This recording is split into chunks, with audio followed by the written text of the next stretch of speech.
L'enseigne de Vred est une enseigne de prêt-à-porter masculin ancienne, puisqu'elle occupe le paysage sur le territoire français.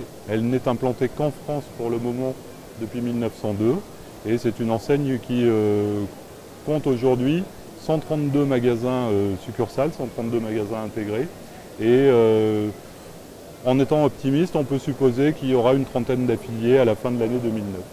Je pense que le positionnement produit est une force pour nous parce qu'on est sur un positionnement un peu plus qualitatif que l'ensemble des mass marketeurs du paysage français et qu'on couvre un spectre de clients assez large puisqu'on va travailler aussi bien un produit un peu formel comme celui qui est derrière moi et un produit beaucoup plus sportswear comme celui qui est en face. Donc on essaye de couvrir à peu près toutes les tendances de l'habillement masculin sur un segment moyen de gamme. À l'origine, on recherchait surtout des gens qui étaient expérimentés dans l'équipement de la personne et notamment dans le prêt-à-porter. Aujourd'hui, on voit venir à nous un certain nombre de profils différents, de type investisseur ou de type cadre en reconversion. Et comme on a un dispositif de formation qui est globalement éprouvé aujourd'hui et qui nous permet d'amener à la performance des gens qui ne sont pas forcément de cet univers, on va dire qu'on peut examiner pratiquement tous les types de candidatures à l'affiliation.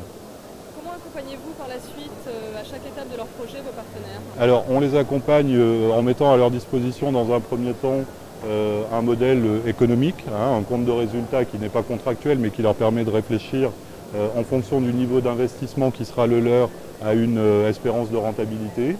On travaille avec eux aussi sur l'aspect conceptuel, c'est-à-dire qu'on va produire les plans d'aménagement du magasin, produire un avant-projet de manière à les faire rêver un peu et on les accompagnera ensuite aussi dans le cadre juridique pour les aider à bien lire les baux qui leur sont proposés, à avancer sereinement sur l'aspect contractuel et on les accompagnera aussi si on aboutit une fois le magasin ouvert, pendant l'ouverture bien sûr et aussi après l'ouverture avec un suivi à la fois commercial assez dynamique et un suivi économique qui n'est pas moins dynamique d'ailleurs. Alors pour 2009, on va rester en France, on va essayer de continuer ce maillage de territoire parce que je pense qu'on a un potentiel de 250 points de vente environ sur ce pays. Et à terme, on continuera bien sûr le développement à l'intérieur des frontières en 2010 jusqu'à atteindre...